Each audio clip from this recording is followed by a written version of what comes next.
Good morning, Houston, and good afternoon in the UK, and welcome to everyone that is joining us for the second day of the 9th annual Aberdeen Houston Gateway. So this is year 9 of the programme, and day 1 yesterday we focused on market update and a market overview. And today we will be focusing on the energy transition and also our Subsea Showcase. So we're just letting everyone get in and get settled. Lots of people coming in right at this moment. So once again, if you've just come in, good morning, Houston, and good afternoon, UK, and thank you for joining the 9th annual Aberdeen Houston Gateway. And today we're focusing on energy transition and the Subsea Showcase. Now, a quick rundown of today's speakers. We're going to start off with Jose from the Greater Houston Partnership, who is the leader of Energy 2.0. We're then going to go on to Samir from ExxonMobil, then to Scott to Halliburton Labs, then to Gus with Boyer Miller, Kevin at Silmara Subsea, Aidan at Zoopt, and Andy Grieve at Hamco. So without further ado, we've got a packed agenda today, so I want to introduce the first speaker, and I'm delighted that one of our in-association partners for several years has been the Greater Houston Partnership, and we had Jeffrey Blair yesterday giving the market overview, and I'm delighted as setting the scene for today. We have Jose, who is with the Greater Houston Partnership and leading their Energy 2.0. So Jose, I'd like to hand over to you for you and 2 guest speakers to bring us all up to date on where we're at with Energy 2.0 in the transition. Absolutely. Well, I appreciate it, Brett. And the Greater Houston Partnership, we are delighted to be a part of the Gateway program. And we're even more excited to be sharing with you today all of the activity and initiatives that are underway in Houston on energy transition, or what we refer to as Energy 2.0, which essentially is the idea of what's next for the future energy economy.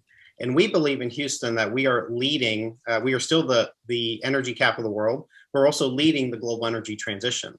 And to highlight some of the activity happening in Houston today, we have 2 very accomplished speakers representing major energy companies in Houston. First of all, we have Samir Khan, who's the digital technology lead with ExxonMobil. And Samir will be sharing some of his expertise in the IT and technology space, and how he's bringing new concepts and strategies to the energy sector by helping companies such as Exxon adopt new innovative digital technologies, which are helping to improve upstream, downstream processes within oil and gas, but also helping to better connect with their customers and downstream and value chain partners. So it's a very, very exciting take on energy, and we're really excited to have Samir with us today. We also have Scott Gale, who's the executive director of Halliburton Labs. Halliburton Labs announced just last year the launch of Halliburton Labs, which essentially is an in-house clean technology incubator that's located on the headquarter campus of Halliburton in North Houston. And Scott will be sharing some exciting news and detailing some of the new companies that they've accepted into their Halliburton Labs program that are now officing on the Halliburton campus and interacting directly with Halliburton engineers and scientists. So just 2 great examples with ExxonMobil and Halliburton Labs on the direction that our world-leading energy economy is taking. So with that, I'm going to provide a brief overview on all of the different initiatives happening in the energy sector, Energy 2.0 industry in Houston, Texas. So if we can go straight to the slides. and go to the next slide. So first of all, I just wanted to kind of recap where Houston is. You know, as the energy capital of the world, Houston is the headquarters and intellectual capital for virtually every segment of the energy industry. The world around us is changing, and as the industry evolves and the risks of climate change become ever more intense, Houston is uniquely positioned to lead the transition to a cleaner, more efficient, and more sustainable low-carbon world. And just to summarize on this first slide, you know, Houston, Texas, we are the energy capital of the world. We have 23 Fortune 500 headquarters in Houston, 18 of which are energy corporate headquarters. We have over 4,600 energy companies, 250,000 energy workers. A third of our regional GDP is the energy sector, and over 50 startup development organizations that are focusing on developing new energy technology startups. So we'll go to the next slide. And there's several reasons why Houston is leading in energy transition. First of all, talent. Companies and Energy 2.0 companies, they follow where the talent is located. And with the concentration, the critical mass of energy engineering talent and industry expertise, Houston is just a natural location for the future energy technologies to emerge, and future startups in the energy sector to take root and grow. We also have world-class energy research institutions with Rice University, University of Houston, also Texas A&M is part of our region. We also have robust energy capital available with venture capital, private equity, and project finance firms increasingly focused on Energy 2.0 and ESG investments. We have the ability to quickly upscale digital technologies and Energy 2.0 innovations to the requirements of the global energy ecosystem. That's a big important thing about what Houston offers, is the ability to scale technologies quickly. We also have created a landing pad for clean tech energy and Energy 2.0 startup companies, and I'll get into that in a second. Also, our city has taken a big leap forward with the launch of the Houston Climate Action Plan, which is helping Houston address all of the risks of climate change and understanding what are the economic opportunities for Houston to lead in the fight against climate change. So we'll go to the next slide now. Another important fact of Houston is that we are a leading clean energy economy.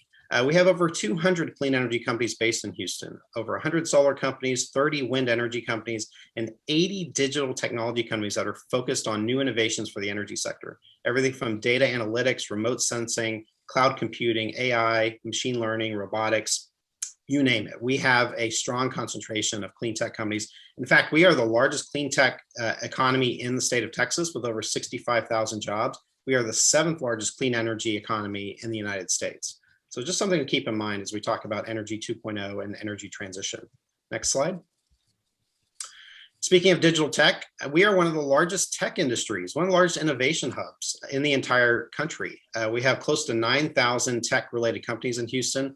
Big tech companies are starting to build up a huge presence in the Houston region. We just announced in the last few months, Hewlett-Packard Enterprise has relocated their global headquarters from California to Houston. We have offices for Google Cloud, which are expanding, Amazon Web Services, Microsoft, IBM, you name it. These companies, these digital tech companies are really helping the energy sector accelerate their transition activities. Next slide. On the startup side, we've had a number of announcements in just the last few months. We're going to get into Halliburton Labs, but we also announced the expansion of Greentown Labs, which is the largest clean tech incubator in North America. We have venture arms from major energy companies located in Houston, companies like Plug and Play, which are also very large incubator startup development organizations. We also have incredible programs at Rice University and University of Houston, and I'll get into some of those announcements on the next slide. So first of all, the Welch Institute. The Welch Institute at Rice University was announced last year. It's a $100 million grant provided by the Welch Foundation. And in the Welch Institute at Rice, it's the largest grant of the foundation's 65-year history. And it's part of a sweeping strategic partnership focused on advancing material science research. Applications of the new research that they'll be conducting at the Welch Institute include on energy systems, sustainable water, space systems, telecommunications, manufacturing, transportation, and many more areas. We also announced Halliburton Labs, which Scott Gale will touch on in just a minute. And Rice University also announced the Rice Alliance Clean Energy Accelerator, which will launch this year. And it's focused on increasing the likelihood of success for early stage energy startups to build solutions for a cleaner, more efficient, and sustainable future. It's a 12-week accelerator program, which provides startups access to Rice University's network of energy corporations, investors, and advisors. So there's just a few examples of some of the recent announcements to support our startup community. Next slide. And just to highlight a few of the emerging startups in the very important hydrogen and carbon CCUS space. We have companies such as Cemvita Factory. You know, they are designing engineered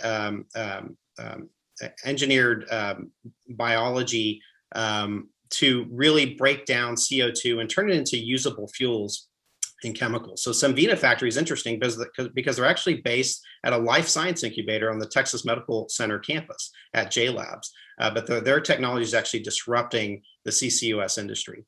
Utility Global was another important announcement that we had last year. It is a leading blue and green hydrogen technology company that relocated from Utah to Houston. Solugen, another great CCUS technology story, also focused on disrupting the CCUS industry.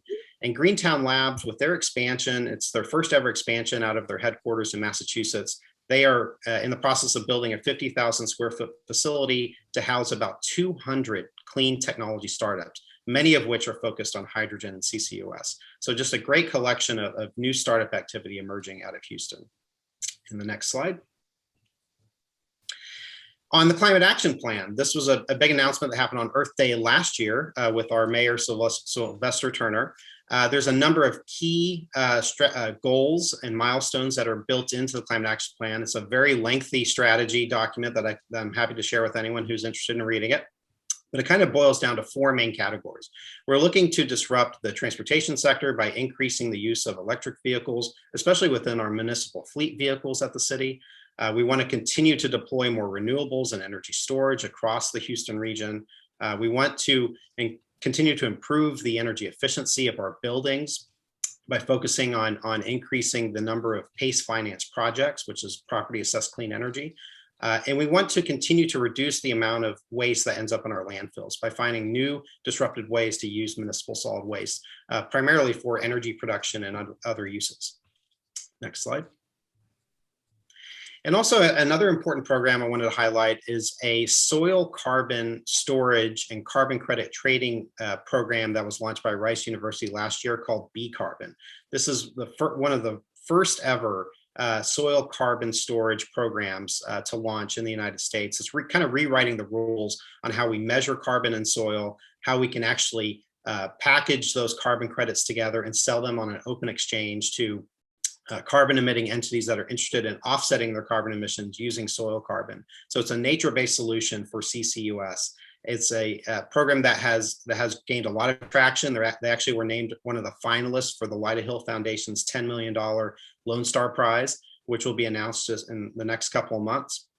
So B-Carbon is another important program that's coming out of Rice University in Houston. And another example of how Houston is really leading an energy transition by coming up with not just new technologies, but new business models and new concepts for how to deal with carbon and manage carbon in the long run. And I believe that's my last slide. My contact information is here if anyone would like to reach out to me directly. And I think now I'm just going to hand it directly off to Samir Khan with ExxonMobil. Hey, thank you, Jose. I really appreciate it. Hopefully everyone can hear me loud and clear. Before we jump onto the slide, I just want to give a quick background, and today's focus is energy transformation. So I want to talk about a little bit about what my company is doing in terms of the energy transformation in 4 different areas. So one, on the consumer sales and marketing side, we have partnered with Salesforce across both B2B and B2C to improve the overall interaction with our consumers, our customers, our wholesalers. And we have introduced several new technologies. And one of them is Alexa Pay for Gas, which allows the automation of the payment at the consumer station, which are the gas stations. And the idea is for us to be able to facilitate this touchless or contactless payment over 60 million US household. So that's one area on the consumer sales and marketing side. The other area that's really exciting is development of the new energy solutions. We have partnered with IBM, and we're leveraging their quantum computing platform to advance the research capabilities in developing new energy technologies. And a lot of people don't know that we are one of the leading carbon capture company in the world. As a matter of fact, 40% of all the CO2 that's captured today, that's delivered by us. We are also leading in developing technologies to produce hydrogen. 1.3 million tons hydrogen per annum is developed and produced by us. The other places that we are innovating and doing a lot of innovation across is figuring out how do we leverage big data. And so we're partnering with Microsoft and leveraging their IoT technology. So how can we leverage big data so we do it more efficiently in a much more environmental friendly way? Having said that, if you can move it to the next slide, there's a lot of question, like I'm going to spend more time on how someone like us can do this. And a lot of this is innovation, a lot of this is process, people improvement. So when we go into these digital transformation projects, there are 4 critical steps that we follow in order for us to achieve this digital transformation. And some of these processes that I've developed over the course of time working in the technology industry, and my background has been primarily in technology, and I came to energy to bring some of those technological innovations so then we can apply that. So the first step in the process is identifying the opportunity. Most of the time when there is an innovation, people just jump right into the innovation without truly spending a lot of time figuring out what questions are we trying to solve? What are the objectives of our mission here? What is the objective for vision here? So the first step is the opportunity. What is the opportunity and what are the benefits? What benefits are we going to drive? Is it going to help us improve revenue? Is it going to improve the margins? Is it going to help us spend less energy to derive more profitability, or is it going to help the environment? That's how we get started. Then the next part of the process in digital transformation is the type of work. So is this project a small project or is it a larger initiative? Are we going to need to have a defined project with budget and the people around it, or we're just going to have a smaller initiative with the existing team and we launch that? And can we deliver this as a proof of concept? Like before we go spend a lot of money, can we do this as a small proof of concept and test with the vendor that we're working with, or we deliver that as an MVP, it's a minimal viable product, which is also another way of saying that, hey, we're just going to test this out before we go and boil the ocean. The third part of the process is execution. How do we prioritize the initiatives? For example, we calculate the net present value. We understand and evaluate the risks that are associated with it.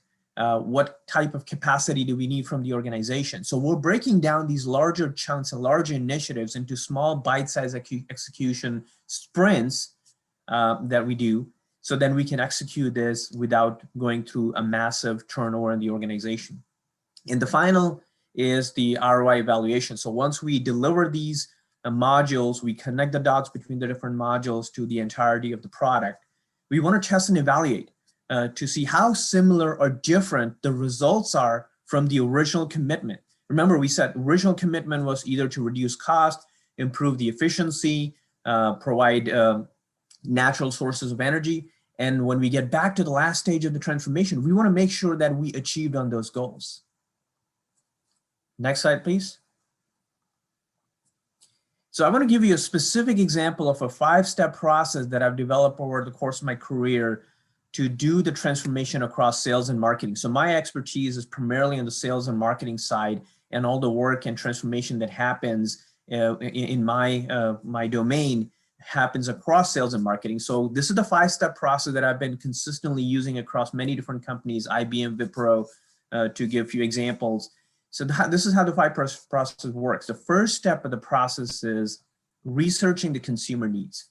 Now, if you could imagine today in the world, there are lots of regulatory changes happening, especially when it comes to consumer privacy, which is impacting digital transformation.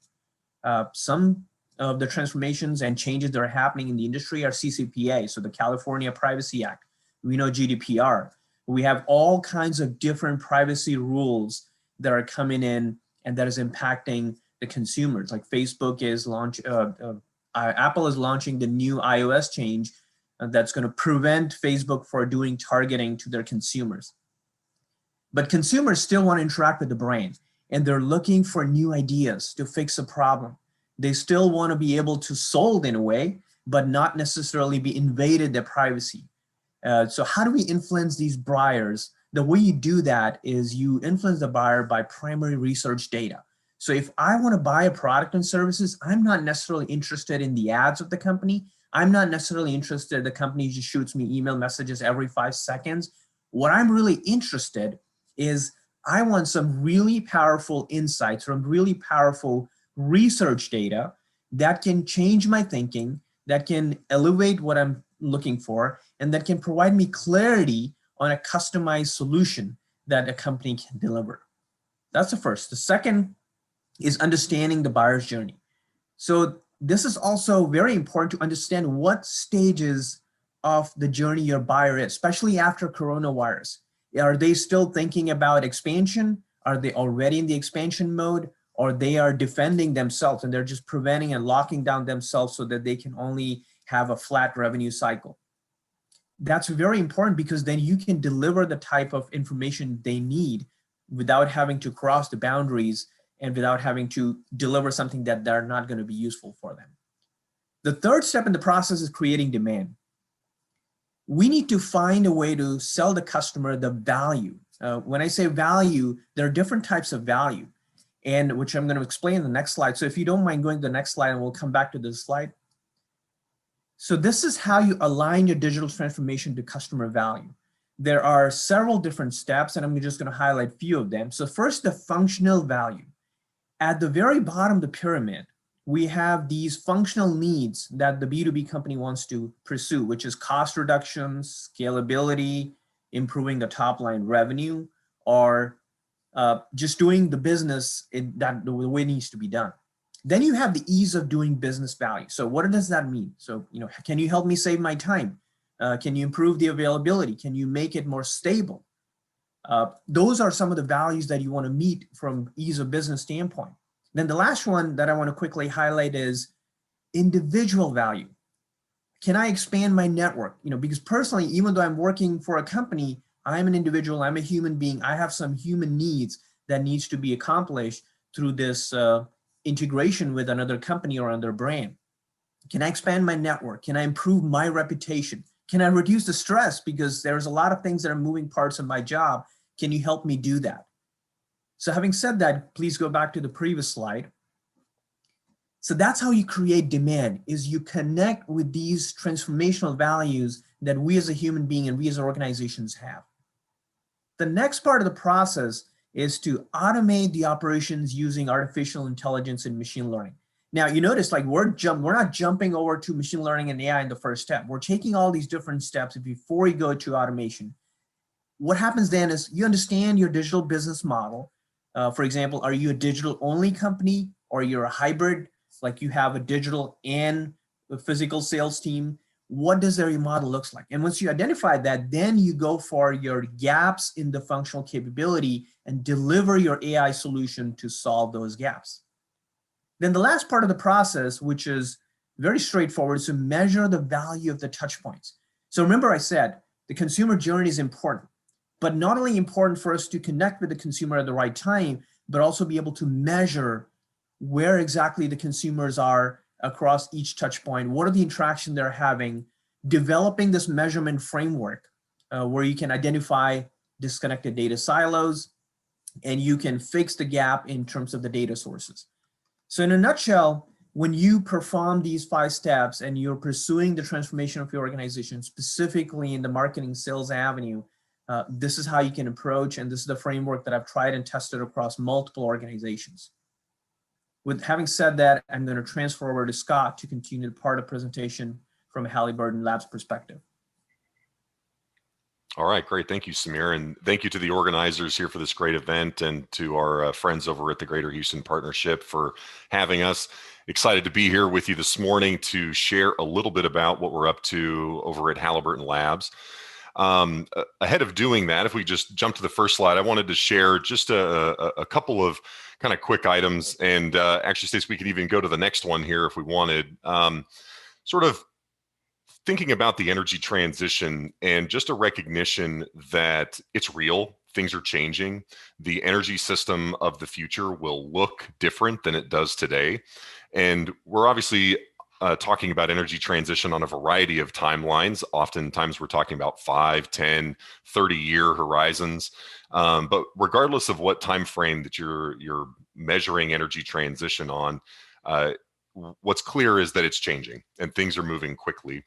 And the other thing that was sort of a critical pillar, if you will, as we were considering the build of Halliburton Labs last year, is the needs for early stage companies. So we're talking about kind of seed to Series A, particularly around what we like to call tangible tech. Early stage companies need technical and operational expertise. They need opportunities to demonstrate their technologies. They often need mentorship and advisement as they're marching down their path. And oftentimes they need access to critical resources. And so Jose highlighted some great things that are going on here in the Houston area that are helping to contribute to this overall. But it's just a recognition that the energy system of the future will be a mosaic of I like to think hundreds, if not thousands of technological innovations that are going to be required to bring that forward. And so if we go to the next slide, just simply, it was very clear that there is a need for an open collaborative environment that can help these early stage companies to advance cleaner, affordable energy, which is our overall mission. And so if we go to the next slide to talk about what is Halliburton Labs?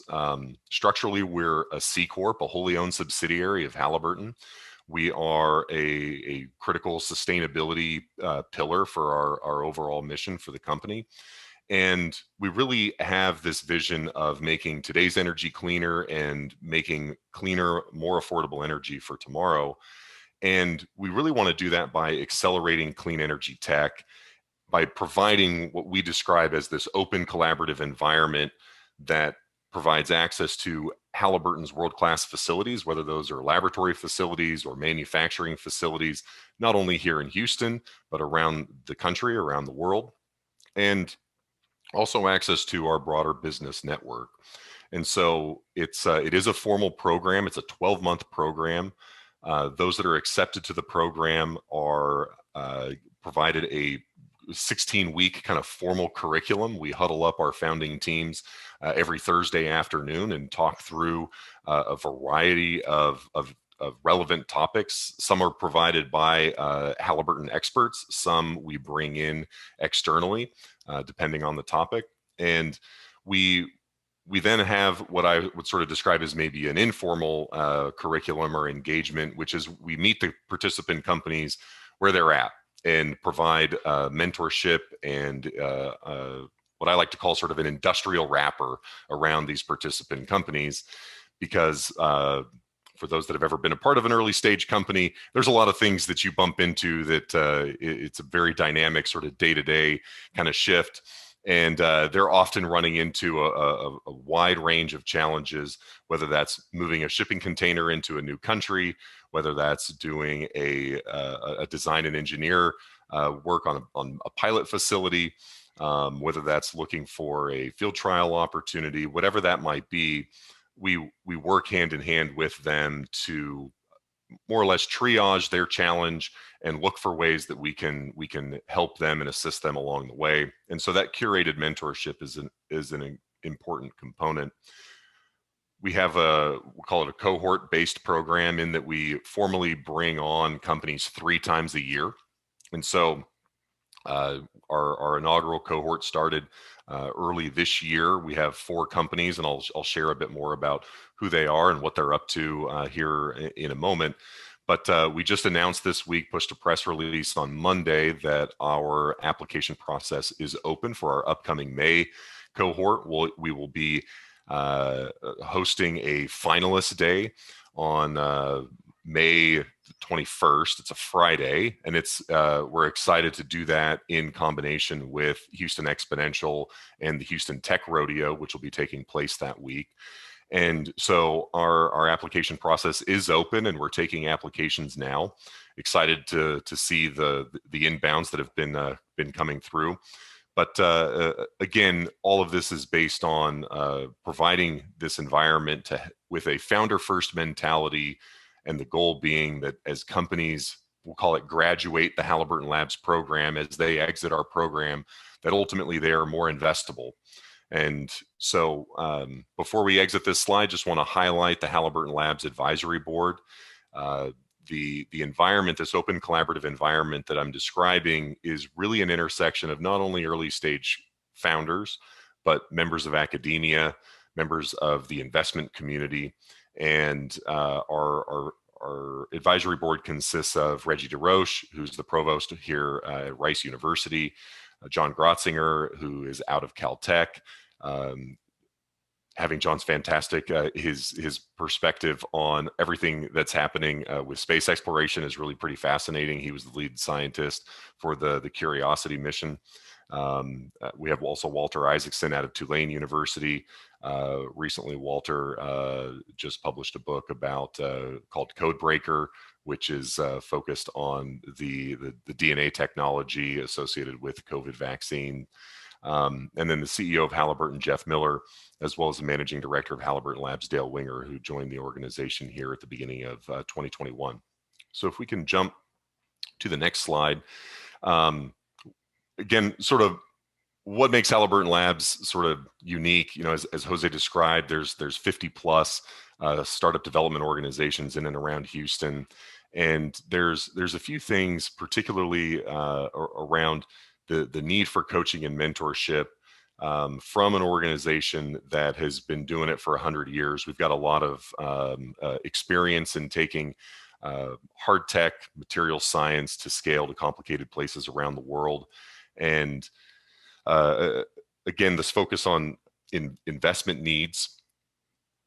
Early stage companies, basically they need revenue and they need capital. And mostly anybody that you're talking to that's a startup founder is always fundraising, and so they're always looking for opportunities to bring on investors. And that's an important component of what we do with Halliburton Labs, is building a vast network, not only in the angel investment community, but the venture capital community, the private equity community, to create investment opportunities and access to those resources. For our May cohort, we will be providing a $100,000 investment. So we will be cutting a check to participant companies this time around. But our model is to take equity in the form of a modified SAFE document, and is something that helps to align the overall intentions of the organization. I'll talk a little bit about kind of what that looks like and what that means. But again, providing access to our facilities and access to our supplier network, our broader business network, and then again, I use the term triage, the myriad challenges that sort of come across our plate as we help our participant companies work through their various challenges on a day-to-day basis. We really are kind of the first port of call for our participant companies and kind of whatever it is that they're bumping into. And so we help to provide whatever expertise that we have access to help them further their efforts. So if we can jump to the next slide. Again, I've alluded to this in terms of what we're looking for. We're really sort of hardware first kind of focused. Again, I like to call it tangible tech. You might hear it termed tough tech or deep tech, but we're focused on things like mechanical, electrical, material science, chemistry, these kinds of tangible tech, things that are required really to build the energy system of the future. Software is great. There's a lot of resources out there to help scale software companies, and that's going to play an important role in the overall mosaic. But when you think about power generation, energy storage, the grid more broadly, the durability of the grid, energy conservation, and things like circular economy, these are all physical, tangible things that are going to need to be built. And frankly, it's difficult as an early stage company that's solving these kinds of problems to bridge what we'd like to joke is the chasm of technological death and commercial death for these early stage companies. And so helping them as they sort of traverse that is really important. And again, I've touched on it a little bit, but in terms of the stage of company, I like to say that we're looking for things that are more than an idea on the back of a napkin. They're not going from 0 to 1, but they're preparing for scale, going from 1 to 10 or 10 to 100. We like to think of ourselves or position ourselves as a scalerator in clean tech. And so we really are looking to help provide that backstop and that access to scaled industrial resources to help them prepare for scale. So the 4 companies that are participating in Halliburton Labs today are referenced here. This is our current portfolio. Nanotech Inc. is a Houston-based company. They've been with Halliburton Labs since the inception of the program. And they are a material science company that is really doing some interesting things across a wide variety of sectors, not just energy, but to drive better energy efficiency and as well as some really unique fireproofing capabilities that are being deployed in a wide range of applications. And Nexor Bioenergy is actually out of Tennessee, and they have a skid-based waste to value system, which basically can take biomass and plastic waste in any combination and turn that into electrons and thermal energy. It's a great modular system that can be deployed in a variety of environments around the world. They're targeting island nations as well as developing countries. Momentum Technologies is out of Dallas, so they are here in Texas, but they are a lithium battery recycling technology. They are taking a unique process to be able to inhale iPhone batteries, EV batteries, and turn those into high purity rare earth metals. And so we think that that's a really important technology that's going to need to take hold. For just Tesla to achieve their EV targets, that would require all the lithium mining capacity on the planet. So there's absolutely going to be a demand for recycling capabilities given the limits of the rare earth metals that we have here on the planet. And finally, OCO Inc. is out of Washington State here in the US, and they're a carbon dioxide to formic acid conversion company. They're solving the CO2 sequestration and hydrogen transport problem in a very unique way. And we're excited to have these 4 companies participating at Halliburton Labs. And if we can just jump to the next slide here, just to kind of wrap up, would encourage you, if you've got interest or know an early stage company that's solving clean energy problems, to track us down on LinkedIn or Twitter or Instagram to keep up with what we're up to. As mentioned, our application process is open. We're always looking for ways to help the entrepreneurial ecosystem more broadly. And so just any way that we can help, please don't hesitate to reach out. And with that, I don't think we're doing Q&A or anything, but you can track me down if there's questions or things that I can help to facilitate or provide. But that is a bit of what we're up to here at Halliburton Labs. So I don't know if I pass it over back to Jose or if Brett, you take over from here, but appreciate everybody's time and attention. I'll thank you very much, Scott. That was fascinating. And the good news is there is time for Q&A. If anyone wants to ask Scott later on, if you put the Q&A in the chat, and we will circle back to it at the end of the session. So yes, so still time to ask either Scott or some of your questions, and please just pop them in the chat. Brett, can I interrupt you if it's all right to interrupt? We're actually running slightly ahead of time, and I'm aware Samir and Scott may not be able to stay on at the end. So if you want to take a couple of questions now, we have a little bit of time. Okay. So if anyone has a question for Scott, Samir, or Jose, maybe you could either raise your hand with the raise your hand symbol, or put the question in the chat, or just unmute yourself and ask it, please.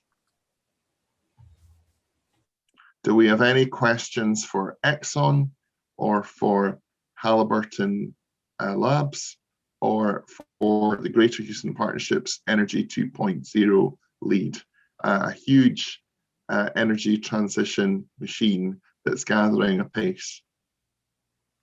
If not, we can come back at the Q&A at the end. David,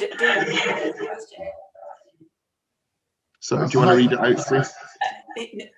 He's waving at the screen. So David, go ahead with your question. Yeah, the question was for Scott, really in line with that last conversation.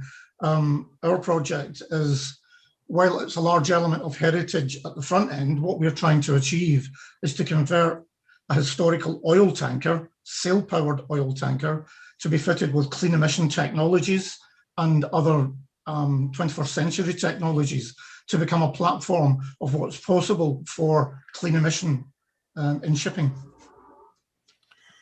And the question being is, would that be a yes or no? Is that sort of a good fit for Halliburton Lab? Yeah, the way you described, yeah. Yeah, we take a pretty broad definition in terms of the kinds of things that we support. I think it would certainly be interesting to understand kind of how you plan to scale that business and what that looks like. And so would certainly be happy to, maybe if more appropriate to take the discussion offline to dig into a few more details, if, just a specific yes or no. But certainly would encourage you to apply if that was something that made sense. I would say at first blush, it potentially could be. Again, we take a pretty broad definition of the kinds of things that are having a broad impact on the energy mosaic of the future. This could be a technology that helps to drive emissions down in an important sector like shipping. So, Interestingly, the ship was once owned by Associated Oil, then Standard Oil, who are the legacy owners of ExxonMobil. So it just caught my attention, and I thought it was a good opportunity to ask. Yeah, no, great question. Thank you. Okay, thank you for that, David. And that's an interesting link of transition over 100+ years there in action, isn't it? Okay, Stacey, do we have any other questions for just now? I haven't seen any come in. Oh, I think somebody was about to speak there. No? No? Okay, so I think what we'll do is, without further ado, we will move on to our next speaker. So I would like to introduce our next speaker, who's a good friend of mine, who I have known for many years in Houston. And Gus is one of the shareholders with Boyer Miller law firm based in central Houston. And Gus has come to Aberdeen several times and helped us develop relationships with the bridge, the transatlantic bridge, both here in Aberdeen and also in Houston and beyond. So Gus, I'd like to introduce you to speak a bit more about the considerations that Scottish, UK and European firms should be thinking about when they're looking to explore the US marketplace. Gus, apologies, Gus. Sure, good morning. Is everybody here okay? Good morning from Houston, Texas. I'm very happy to be involved again, Brett and Stacey. Thank you for all the work you've done to put this together. It's good to see everyone. It's interesting to note how many people I know, which is very good. How many people I know in the delegate list and the attendee list. As Brett mentioned, my firm is Boyer Miller. It's a law firm based in Houston, Texas, and we have a long history of helping inbound international business do business here. So if you don't know me, you may know my partner, Gary Miller. Between the two of us, we've traveled to Aberdeen and other parts of Scotland at least 6 times in the last 10 years, as far as I can tell. And so we do try to make it over and visit people pre-COVID, of course. And I hope that post-COVID we'll resume those that same course of action. So, we help a lot of clients coming to Houston in particular, Texas in general, and even the US in general. We have a worldwide practice. These inbound businesses are often in the form of doing M&A. So we do a lot of international mergers and acquisitions, either representing companies in connection with the US portion of the transaction, or maybe it is the entirety of the transaction. We also help international businesses with investment opportunities here. both finding investment opportunities and papering those things, documenting those things to make sure that all interests are protected. But what I want to talk to you about today is just generally what kinds of things should an existing company in the UK and in Scotland in particular, what kinds of things should they be thinking about if they are an established business that wants to open up and have a presence in the US? So I'm very fortunate that clients tend to reach out to me first. I get a lot of initial calls, and then I get to build a team around that. Not all of the issues are legal, and in fact, it may surprise you to find out that that legal is really not the first issue to be addressed when a business wants to open up here. But I'm happy to be sort of a project manager to put that team together and then participate in that team. I think you've already met some people that I already bring on to most of my teams. You've met Frank Langino at PKF, I believe, who is a international tax expert. And I think you've met Travis Middleton with Trademark Insurance previously, who I use very often on my teams to help with insurance issues. So Stacy, if you want to start the presentation, when we get contacted, the very first thing I tell people as a lawyer is the legal implications of what you're doing are very important, but I can do them. I can accomplish your goals in a number of ways. I can actually be pretty flexible about how we do things. But the structure of what you want to do is driven by tax considerations first and foremost. And so if a potential client comes to me and says, I want to open up an office in the US, the very first thing I'm going to ask is, who is your US tax advisor? Because there are issues we need to resolve initially there in that realm before we start structuring things and making too many plans. Things like, how do we protect the UK entity from becoming a US taxpayer? How do we make sure that we are contributing or loaning money to the US entity in a tax efficient way, and also getting money out and profits out of the US entity in a tax efficient way? Those sorts of things drive the initial conversation. And so a lot of times when I'm first contacted, I'll put them in touch with someone like Frank at PKF, and he'll sort of take the lead in drafting the structure, coming up with that structure. The second consideration before we really get to the legal issues is immigration. So Stacey, if you move along, please. Immigration. So not everybody who comes to the US to open up an office has an immigration component, but oftentimes they do, right? Either it's because someone wants to emigrate to the US, or they prefer to have an existing employee of the UK business come to the US and operate the US operations for some period of time. Maybe not permanent, but maybe the initial 6 months or so. So there are very often visa considerations, sometimes green card considerations. And if those things are important to a client, then we have to know that up front, because there are structural things we can do in setting up the company to enhance your ability to get a visa, enhance your ability to get a green card. And so one of the worst things that happens is someone comes to me and they've already set it all up, and now they say, well, I have an immigration problem. I need a certain structure. We've already begun operating under a particular structure, and now we need to change it because we need to accommodate our immigration needs. So it's really important to know that as well before we get started. Stacy, if you'd hit it again, please. Then we get to the legal issues, and the things that are most critical here are liability protection, right? It's no secret that here in the US, we're a lot more litigious than other parts of the world. I say that with a broad smile. And so a lot of things we do in connection with setting up these entities are to protect people in the UK, protect assets in the UK, protect your worldwide interests. As I mentioned earlier, there are a number of things we can do structurally to set up companies to address these issues. And once we know the tax and immigration components, we can do those things. Typically a corporation, sometimes an LLC, but the setup is often a lot more nuanced than that. Where you're going to be doing business and what state is the right place to set up, what other states you need to be authorized in, and what all that means for tax implications. So we participate in those discussions at a high level. And from those three topics, we ought to be able to get a structure together and set up a company. And people often ask, once we get the plan, how long does it take to set up a US operation? The actual legal structure can be set up in 7 to 10 days if we get everything together and move quickly. In fact, it's not unusual for clients to ask us to do this. And we've gotten pretty good at it. We can move pretty quickly if that's necessary. So beyond that, there's once we get past these three issues, there's a number of other things, obviously, that have to be considered.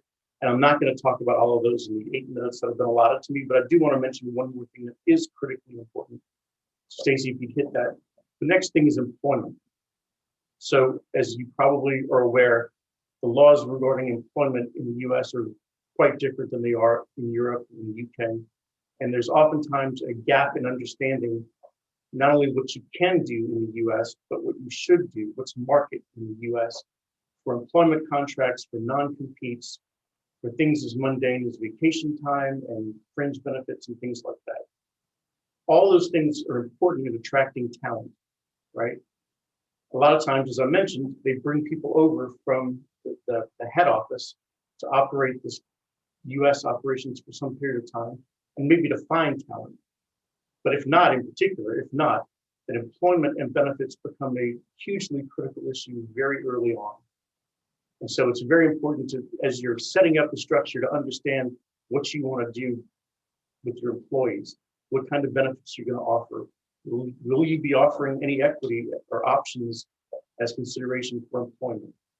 Those sorts of things it's important to know that early on. It's hard to fix that and change that once you've already started down one path. So that's it. I don't want to go into a ton of detail about it. We're here to help. I will be participating in the Q&A later on today if anybody has any questions, or if there's time now and someone wants to ask a question, I'm happy to do that. Stacey and Brett, you use your discretion for that. But again, we're really happy to participate in this. I think I was a participant in the very first one all those years ago, Brett, when we actually held it in Houston and did it by a remote connection, which was both fun and stressful, if I recall. Yes. It was a good test for my nerves. The first 2 years, for those that weren't involved, was a satellite link, live, breakfast in Houston, lunch in Aberdeen. Good test for the nerves, Gus, I think.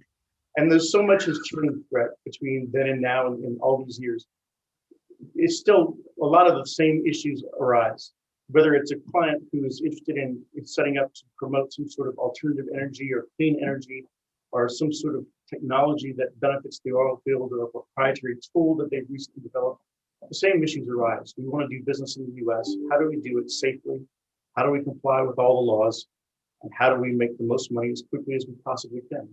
So to that degree, we're still here doing the same things we've always done, and we look forward to helping anybody who needs that kind of help.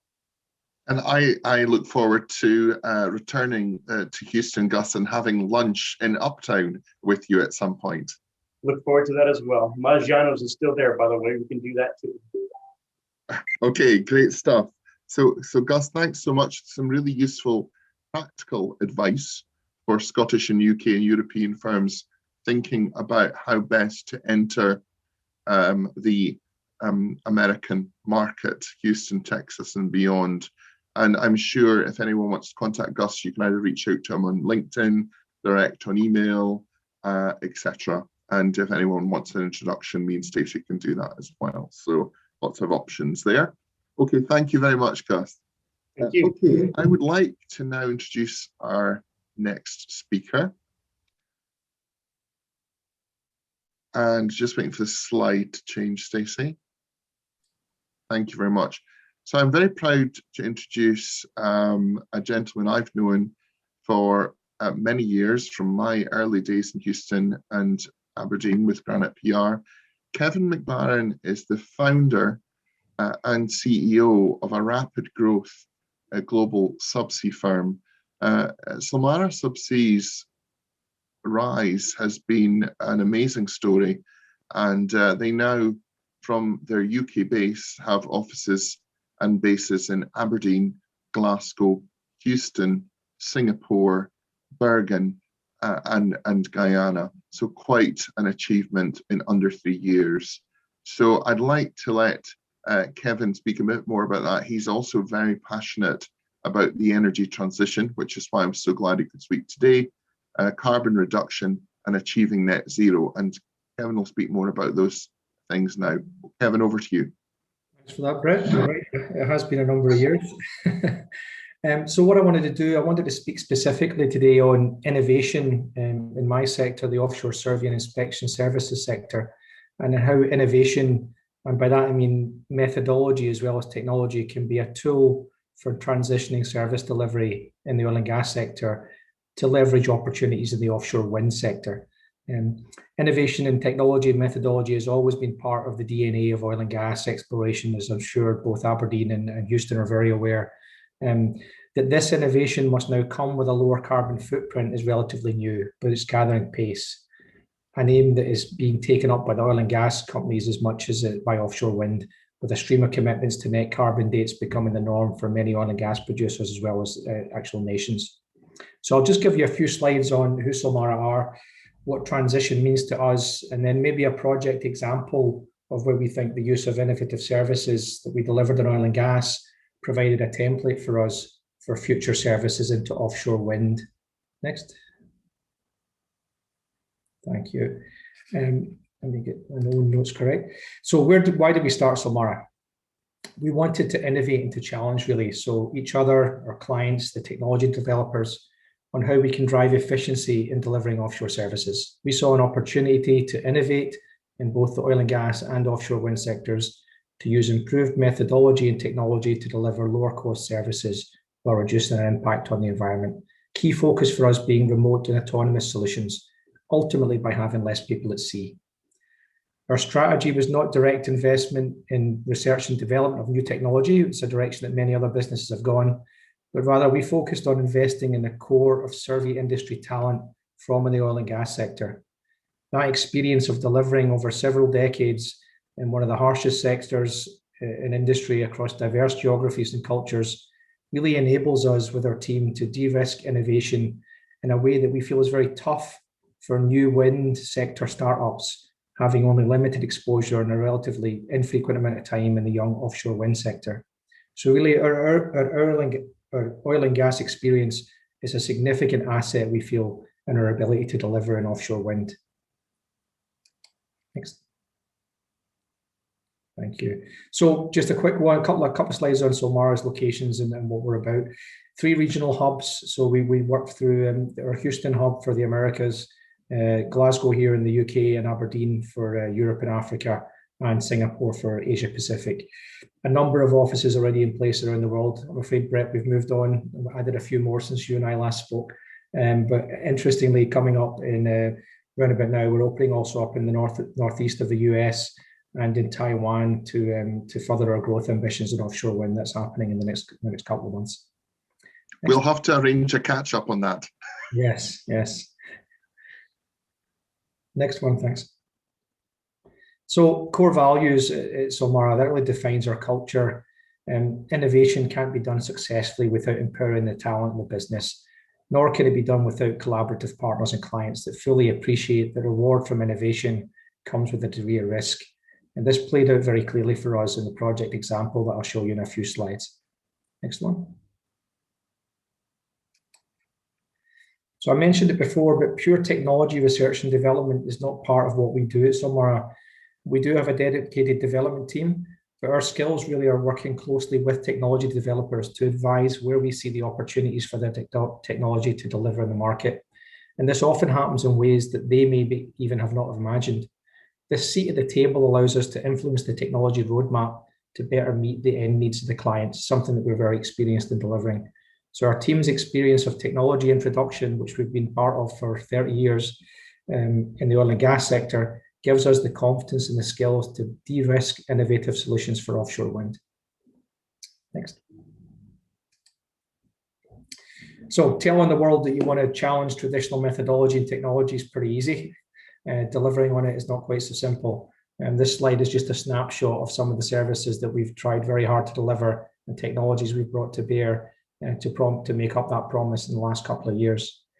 And the focus has been on efficiency first and foremost. I think people can get a bit carried away with the carbon footprint. Without that efficiency win for the clients, the lower carbon footprint solutions will struggle to get buy-in and widespread adoption from the clients.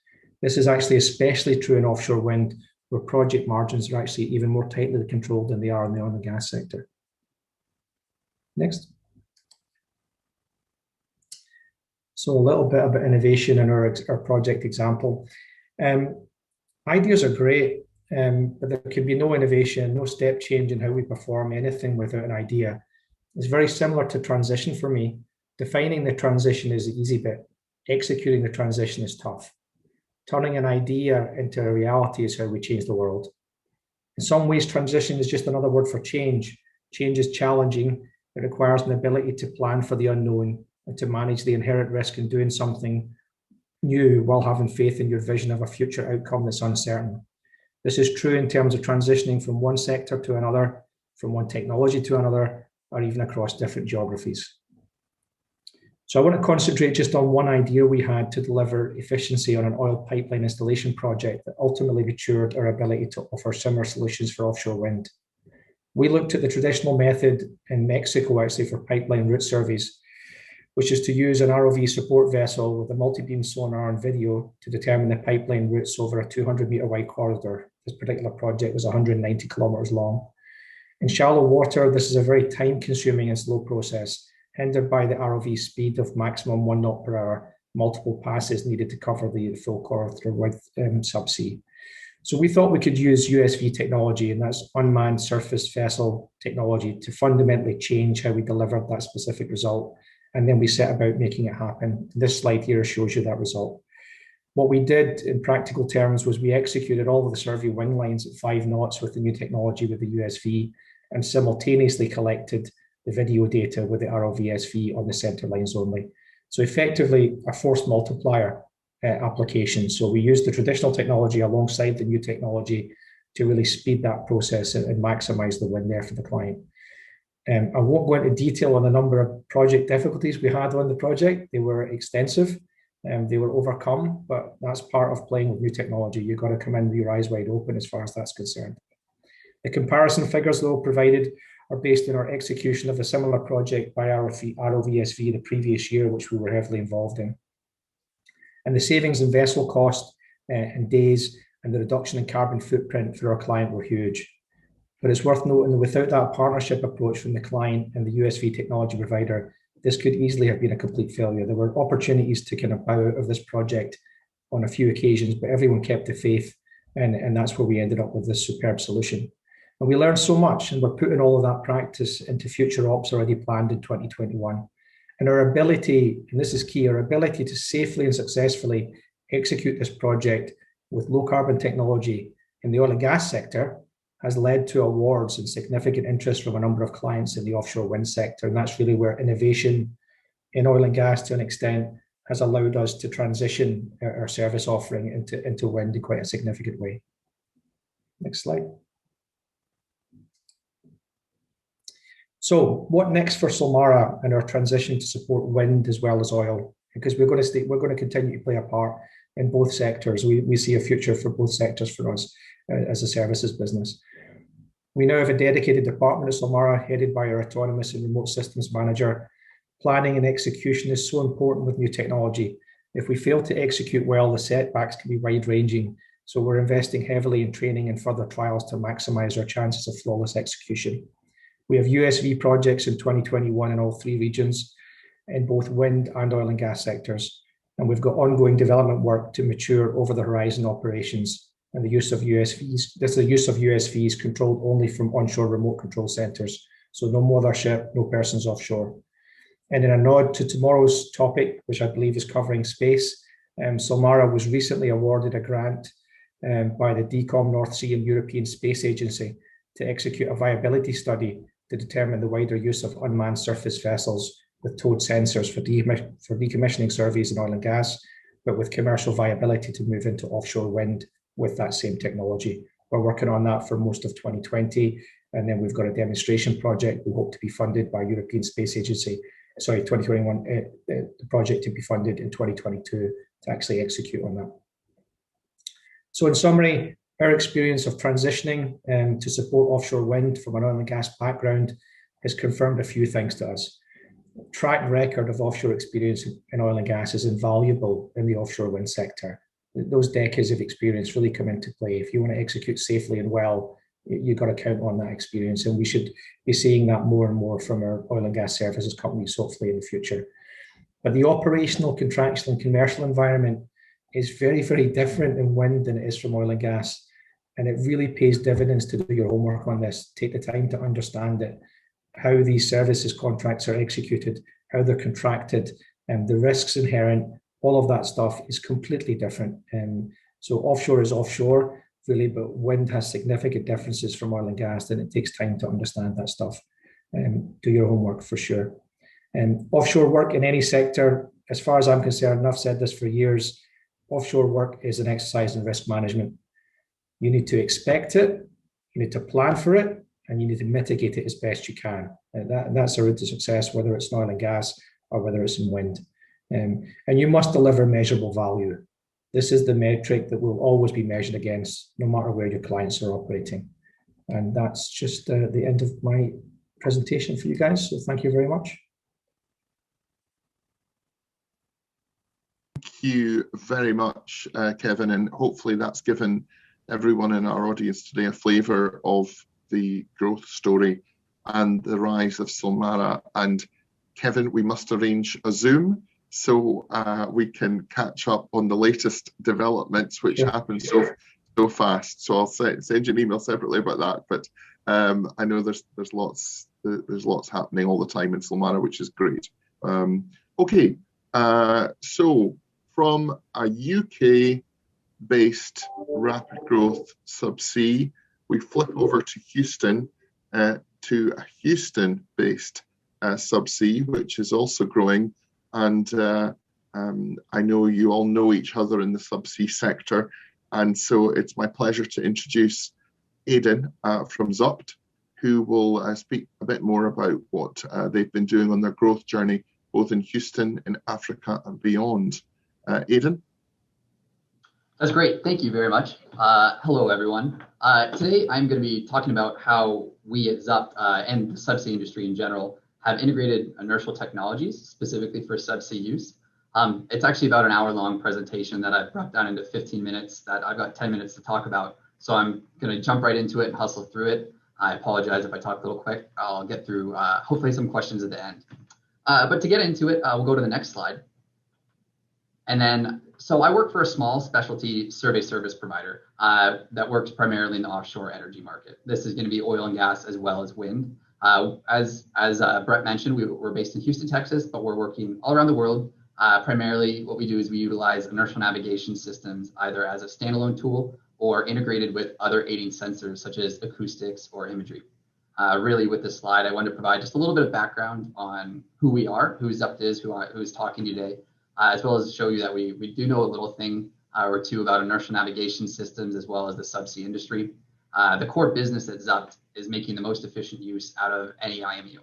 While we do use really expensive, very capable IMUs on a regular basis, we're also using much less expensive IMUs that are less capable. But with these lesser off-the-shelf style IMUs, we can optimize them. We can pick specific applications and we can optimize how we use them with intelligent software and or aiding sensors. I'll get into this quite a bit today. We initially began using inertial navigation systems actually for land survey. This is with our BPIN system that we call it. It's a backpack INS, and it's an alternative to the conventional total station, if you're familiar with that. The system utilizes a defense-grade IMU. So what that is trying to show is that it's an incredibly accurate system and is completely standalone. There's no need for GNSS availability, and so this is really applicable for areas where there's dense canopy cover. This could be nearby tall buildings or even in a mine. So obviously going from land to subsea, we thought subsea survey was going to be an obvious fit, another area where there's obviously no GNSS available for positioning or navigation. In case you didn't know, up until the integration of INS into the subsea market, everything was done nearly exclusively with either acoustics or this taut wire and just sort of very basic old-fashioned style, as we'll call it, tools. This is what was used for ROV positioning as well as jumper metrologies, which I'll touch on just in a minute here. Next slide, please. Just to let you know what sensors we're commonly working with and are commonly available relatively, we have a variety of different IMUs on the left-hand side, common aiding sensors in the middle here. And on the right-hand side, we have several of Zupt's developments, all of which involve some sort of inertial integration, either as a standalone sensor or with other aiding pieces to it as well. I don't want to get into detail about all of the different IMUs today. I won't bore you with that, but I did want to touch on MEMS IMUs for just a moment. Today, we're able to purchase a MEMS IMU, which is just on the bottom left-hand corner of the slide here. We can purchase one for less than 5,000 US dollars, and they're the size of a computer chip, just by nature of what a MEMS sensor is. They're relatively capable in terms of their pitch and roll accuracy, but their true weakness is in their ability to gyro compass to a heading that's less than 1 to 5 degrees. While these don't have very high-end applications in the subsea world today, we're seeing rapid development in these sensors, and we're trying to do our best to stay on top of it. We expect that in the next 2 to 3 to 4 years, there are going to be incredibly inexpensive MEMS sensors that are going to fit in the center of your palm, and they'll provide the same level of accuracy as some $75,000 to $100,000 inertial navigation systems that are being sold, that are being rented, that are being utilized in the subsea market today. Next slide, please. The purpose of using an aiding sensor with an inertial navigation system is to reduce the drift that's commonly mentioned whenever IMUs or inertial navigation systems are brought up. But another way we can eliminate drift is through zero velocity updates, or as we abbreviate it to ZUPT. You can see where the company name comes from, this zero velocity update. And we do this with the following example I wanted to bring up, the subsea jumper or spool metrologies. This is just an example of what we do on a regular basis that's hopefully going to reveal some of the benefits of using an inertial system while we're subsea. When ZUPT is performing a subsea metrology, we're providing very accurate measurements for a fabrication contractor. And what they're going to be doing is they're going to be building a jumper or spool, which is essentially a rigid pipe from a newly drilled well to an export collection manifold. But because these spools or these jumpers, they're rigid and they span from lengths from 10 to 50 meters, those measurements need to be very accurate. So being very brief and technically incorrect, our procedure whenever we're doing one of these subsea metrologies with our standalone sensor, INS, that we call this C-pins, which is just essentially an IMU in a subsea housing. What we're doing is we're stabbing this sensor into the subsea structure receptacle. You can see this here on the screen, the silver housing here, titanium housing, I should say. We rotate the system in place and we get very accurate attitude measurements. And then we're simply asking ROV to transit in between structure receptacles and complete several different zero velocity updates throughout. This is what constrains the drift to make sure it makes it an accurate solution. Of course, tongue in cheek, that's a very simplified version of what we're doing. But really what I wanted to showcase was that we're remaining local to the structures in question, and we don't require the ROV team to transit to any difficult or lengthy routes that might cause complications in tether management and most importantly, time consuming. We're able to deliver the same level of accuracy and confidence in the metrology deliverable as with conventional long baseline acoustics. But now we're using just a single sensor that, as I said, you can see it on the screen here. And it's a really simple connection. It's just plug and play right into the ROV, and we're essentially ready to go and complete that survey. The biggest benefit of using an inertial sensor for subsea surveys such as this jumper metrology is the time savings that's involved with completing that entire process. So you don't have to calibrate a long baseline acoustic array, which on average we're completing these surveys in about half the time. And really that comes down to not having to calibrate the array, as I mentioned. And as Kevin mentioned just before me, that reduces vessel time, it's more efficient, and it causes operations on a regular basis to be much more efficient, and really this saves money and time. Next slide, if we could. An additional benefit of using an inertial sensor is the low amount of data that we're bringing up to the surface through the ROV umbilical. So the low data stream means you can actually send the real-time data processed from an inertial sensor over a relatively low bandwidth connection from offshore, a vessel or a platform back onshore.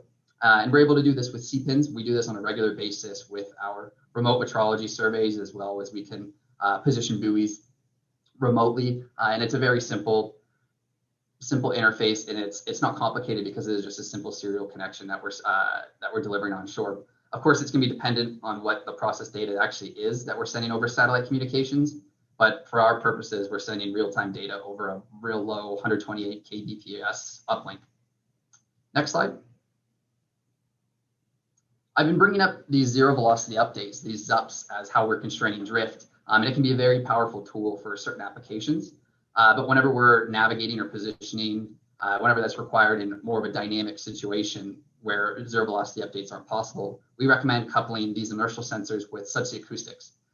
This is either going to be ultra short baseline or long baseline acoustics.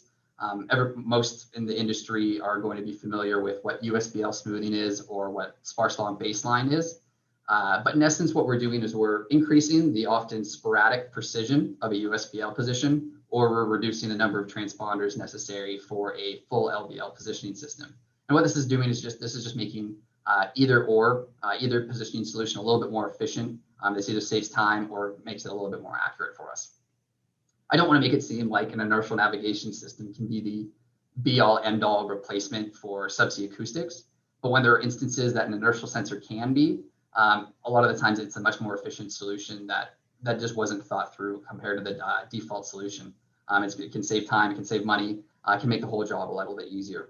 If you look what we have up on the screen on the bottom portion of the slide here, there are plenty of real day-to-day operations that are happening today, that are happening in the past, that are happening in the future, where USBL isn't going to be accurate enough for what they need. And so by default, a full LBL is being deployed, calibrated, the amount of vessel time that's needed to do that, the amount of personnel that offshore that are required to set that up, and it's overkill. Inertial is simply a tool that can bridge the gap for more efficient operations while offshore. And of course, it's certain situations, but we think there are a lot there, and this should be thought through a little bit more often throughout the entire subsea industry. Next slide, please. Hopefully, an even more interesting topic is how inertial measurement units are actually being integrated with imagery as an aiding observation. So this has been done on the surface for quite some time. It's a little bit easier whenever you don't have to deal with subsea optics. But as you can see here on the screen, this is what we call our 3D recon system, which is used to create 3D models of what's seen subsea. And of course, sticking with the theme of inertial integration, 3D combines machine vision cameras with an IMU to provide these highly accurate models. And there's a number of different applications that we're using this for subsea. If we go to the next slide, it might seem a little bit complicated here, but what you're looking at is a stereo camera baseline trio and an IMU all contained with a single subsea housing. The 3 machine vision cameras are going to be optimized for subsea optics, and then the system's able to pick out unique subsea features. The system's then able to match the features between the cameras, and then we're able to use this data to create a sparse 3D point cloud of what it's seen subsea. So this will be essentially nearly a navigation solution on its own. But if we move over to the right-hand side, this is whenever we integrate our relatively inexpensive yet capable MEMS IMU, as I mentioned earlier. What this does, this matches these features in a global reference frame before processing it to a scalable, high-resolution point cloud of whatever the system is surveying subsea. So if we go to the next slide, we can see just a deliverable here. This is actually a 3D mesh model of a recent trial we did in the Gulf of Mexico. But what I really want to point out is that there are pure photogrammetry solutions that are already on the market that don't integrate an IMU. However, we believe it's crucial. And we believe it's crucial to keep this IMU within that fixed camera baseline. If there's any sort of vibration between cameras and IMU, and obviously this is exaggerated whenever the IMU is further away from the cameras, this creates a lot of noise in the data. Keeping them within a fixed camera baseline, within a fixed baseline altogether, prevents a lot of these issues. But within the IMU, we're able to capture data at a fraction of the frequency that we would need to otherwise. We can collect data at 5 hertz instead of 20, 30, 40 hertz. And what this really means is the amount of data that we're collecting that will eventually need to be processed. Obviously, high definition cameras, whenever you have 3 of them, data adds up very quickly. And so reducing this is excellent. Models are scalable over long distances, and this isn't necessarily true with pure photogrammetry solutions, where over longer distances, or even 10 to 20 to 30 meters, you can sometimes get bending in it, where it isn't a true scalable model. Dense models, as you see here on the screen, which is what a client actually is looking for in many cases, is generated much faster. Certain applications, this can be near real time if you have an IMU integrated in. What you really don't want to have is a survey and then 3 to 4 to 5 months later, that's when the data is actually delivered. It's nearly immediate. We need to make sure that this is part of the data stream and it's an efficient tool to do that job. And maybe most importantly with this system, we're providing a real-time navigation solution, relative navigation solution, I should say. This is because there is an IMU integrated within the system, and this navigation solution was actually very useful recently when we were working with an external ROV sensor that was mounted to the ROV, of course, and it required incredibly accurate relative to structure positioning. And the only other way to have done that would have been calibrating and deploying a really complicated LBL array. All this does is we're sent off in tandem with that other sensor, and it saves time, saves calibration time, creates an overall efficient solution. And the positive consequences of that is that sensor is also able to use our model as well as the relative positioning solution to help with their deliverable as well. We'll go to one more slide. Hopefully I won't bore anyone anymore. Finally, HaloCam, which we don't have a great image of it here, but you can see that just on the top side of the screen below the yellow box. What I really want to point out here is this is also a imagery inertial solution. But what we have here, instead of the MEMS IMU, which is a lower grade IMU, we have a navigation grade IMU on board this system. What this is a same system that would be used for precise ROV positioning, whether it's through our system or any other inertial navigation system, but that's tightly coupled with a single machine vision camera. And what we're able to do then is provide really accurate heading subsea for structures. With the tandem of imagery and an inertial navigation system, we're not only able to position a structure relative to the ROV, but we can take the heading, the relative heading that's seen through the imagery sensor, and then we're able to reference that back to the absolute heading that's provided by a really high quality IMU that's on board.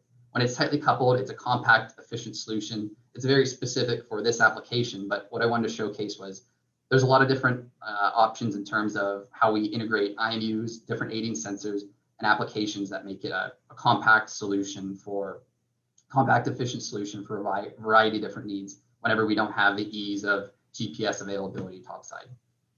The last slide we have here is just a final slide. I know I rushed through a little bit today. If there's any other questions, please feel free to reach out or ask me at the end of the presentations today. Hopefully I didn't bore anyone too much.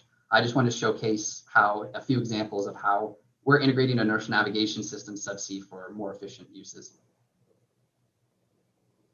Thank you very much, Aidan. And thank you, Aidan and Kevin, for giving two great subsea examples and overviews today to just show, I think, just how much opportunity and exciting things are going on in that sector. Okay, and any questions, we'll pop them in the chat and we'll come back to them. I would like to introduce Andy. For those of you that were with us yesterday, Andy spoke yesterday about his GTech Innovation Center and his journey to Houston. He's back today for part 2, and we're very grateful for Andy for being one of our key and association partners alongside GHP on the Gateway program. So Andy, the floor is yours. Day 2, AMCO, GTech, take it away. Thank you, Brett. All right, Stacey, let's get started. Right, I got a few comments yesterday at my dork, so I thought I'd add another slide this morning. Did you hear bra bericht min licht nicht last night? And if you pop up the translation of that, Stacey, I just wonder who actually understood that. But yeah, it was lesson number 2. Let's go on to the next slide. Like Brett was saying, we were talking about GTech yesterday. I came here 16 years ago, made this our home, dual citizenship, and we, HAMCO, we are consultant engineers, and we build custom equipment for offshore, and our subsea part of it is with the drilling side. We're very upstream. I'm not going to use this as a kind of sales pitch today for HAMCO. You can go on the website, see our video, and learn a little bit more about us. Today is more about my experiences coming over, especially for those who are considering setting up in the business.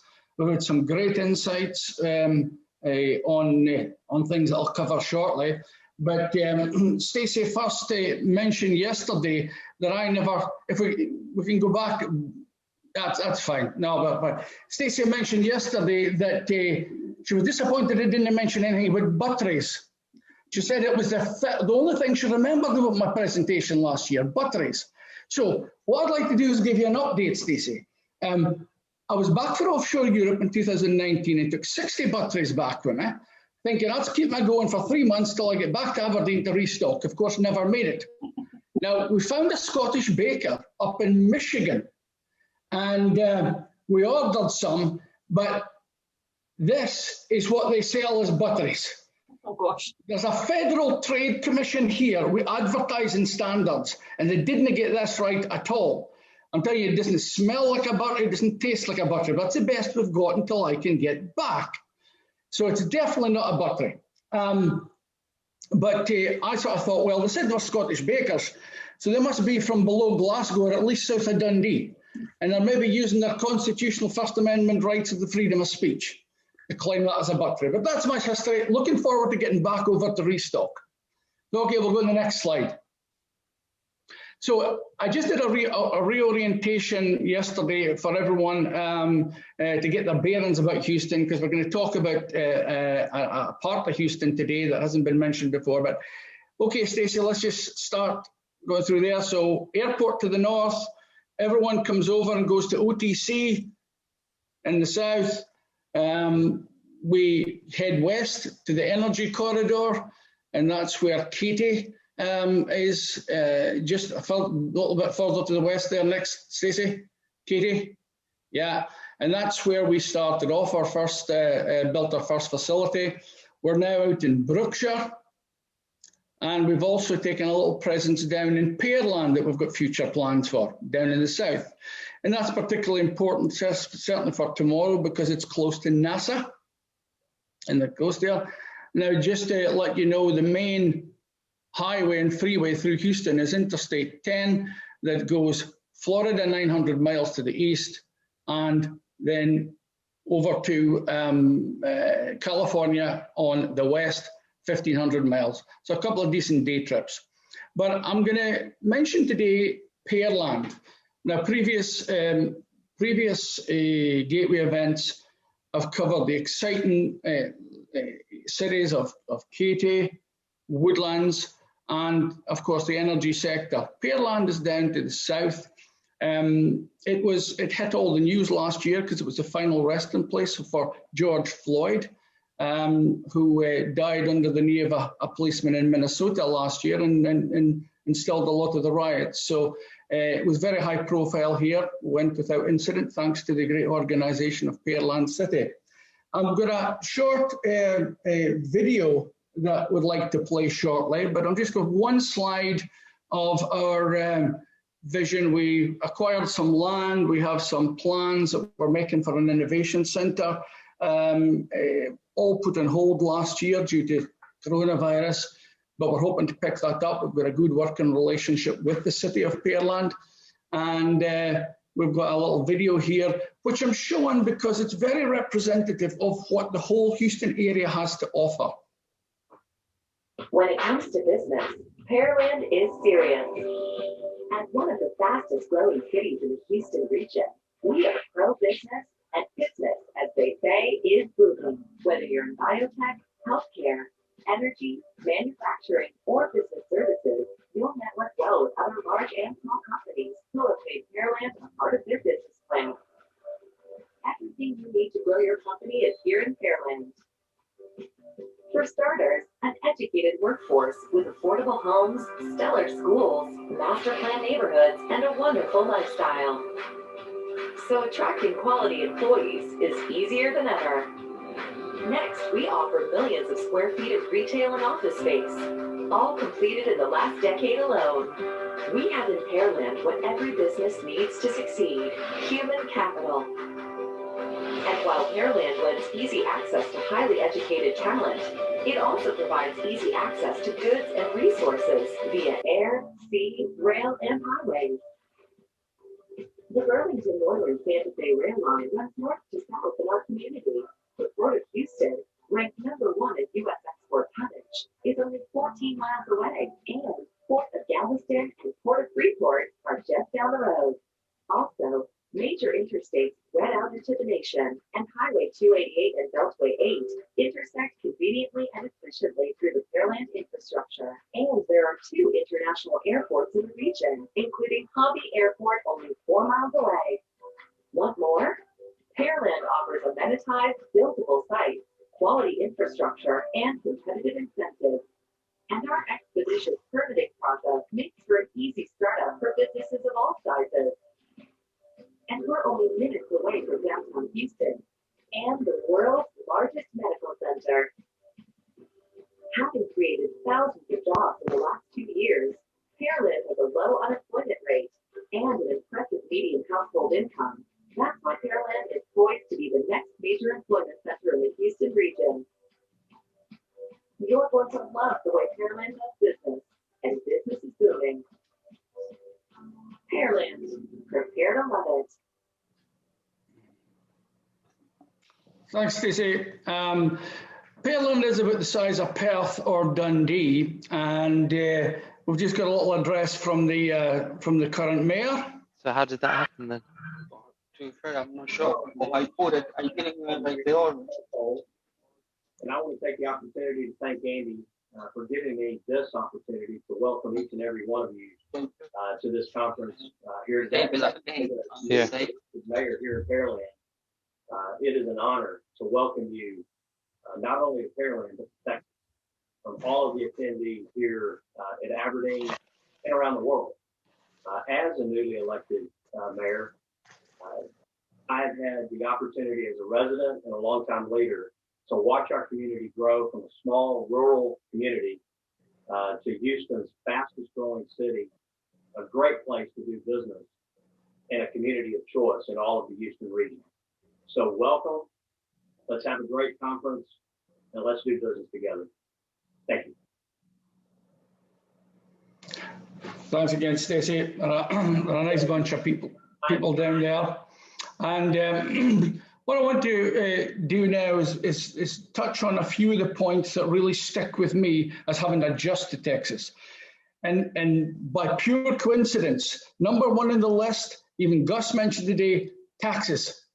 I can mention about 10 different types of taxes here, just from federal corporation tax through to one that's called GILTI, which is a global, it's global intangible low taxed income. I need Frank to keep me right and all that.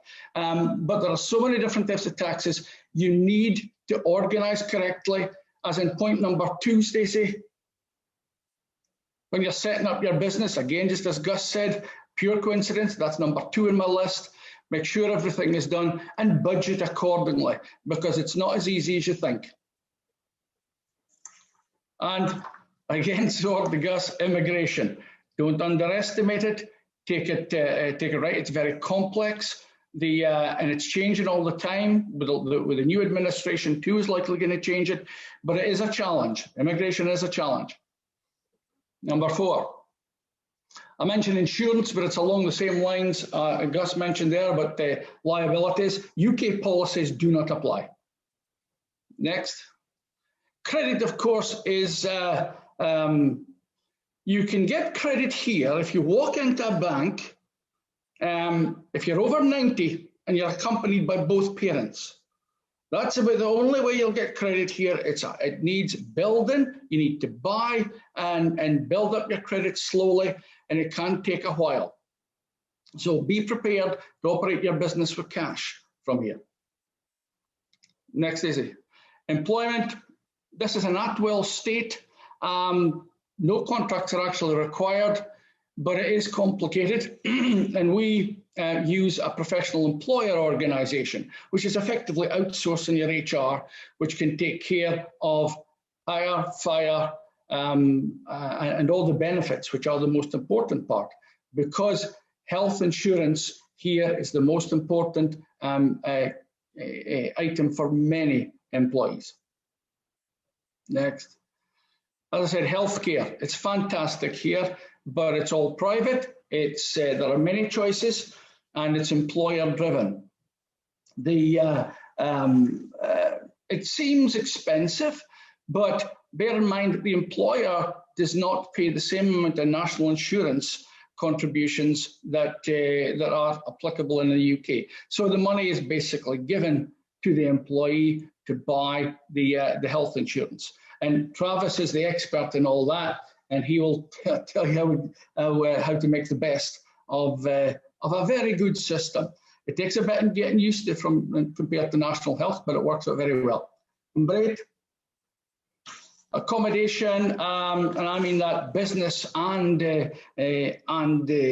personal accommodation, very good value. But as Lorna mentioned yesterday, bear in mind that you're paying almost 3% per year on property taxes of the value of that property. Number 9, schooling.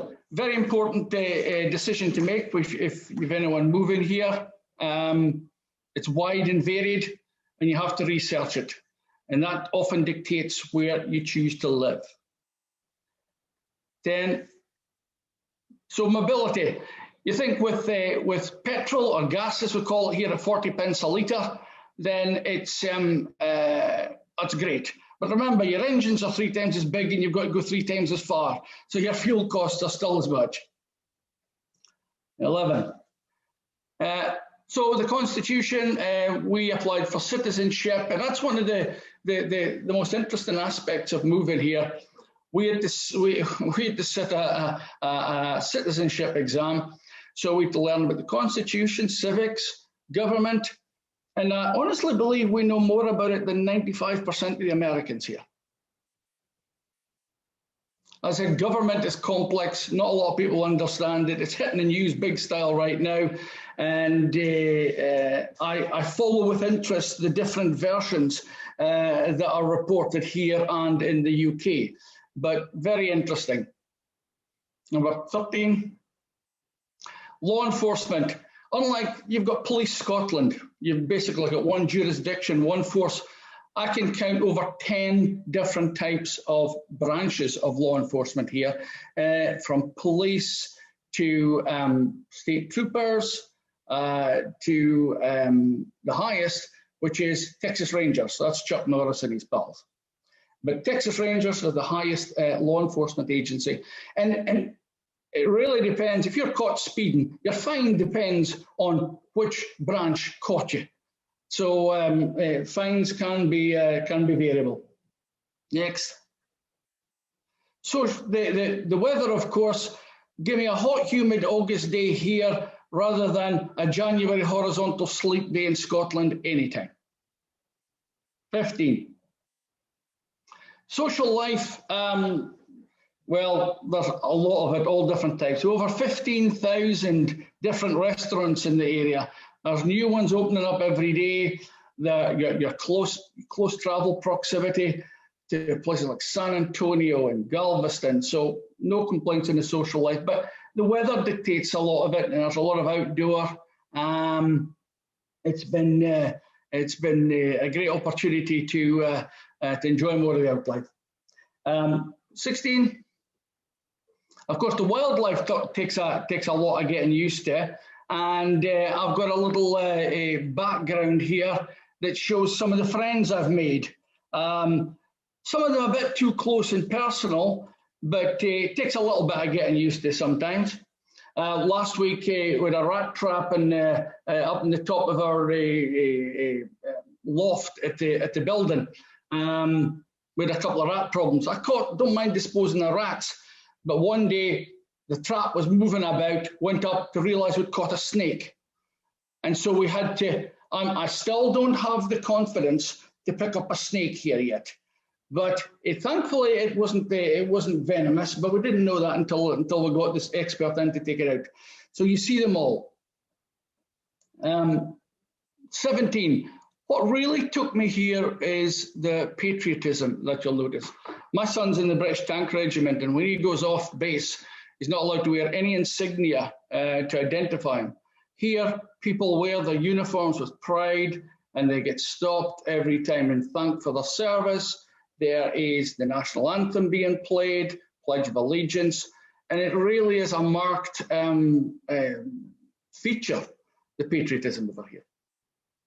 So we're going, finally, people say to me here, have you got your cowboy boots yet? Now, Scotsmen in Texas don't need cowboy boots, so don't worry.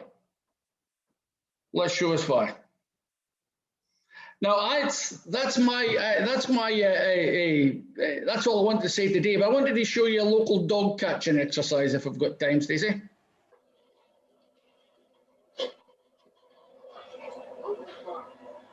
This is the local sheriff's department, and I think it was just after one of the more recent storms. They come out of the water and they can't find anything to eat, so they'll rummage in your bins.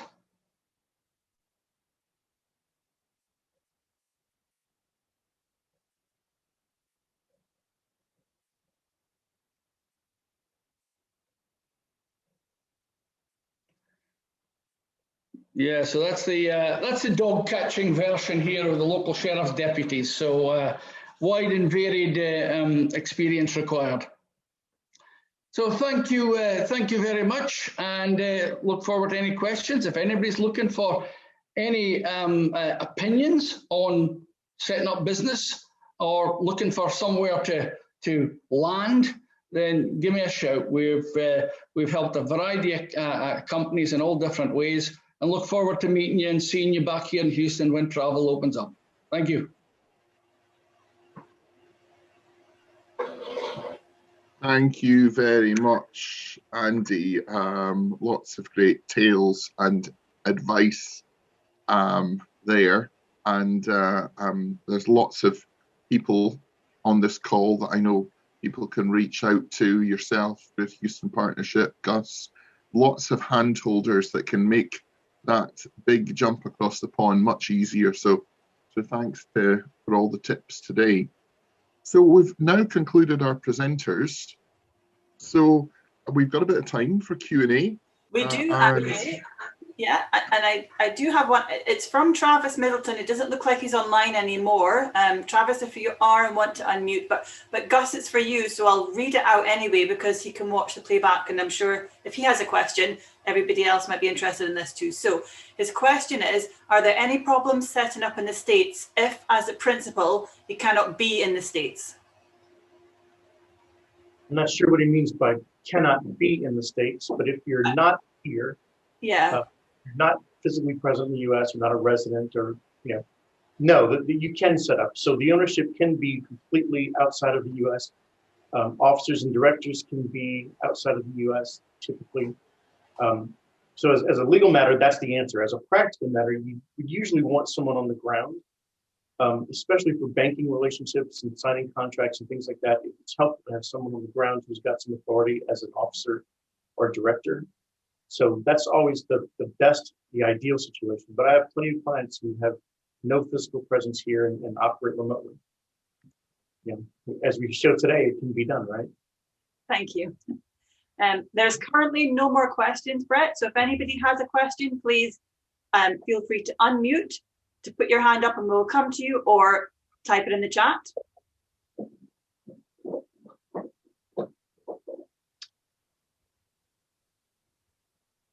I don't think there's any questions, it looks like. So Brett, do you want to, shall we move to the speed network? Yeah,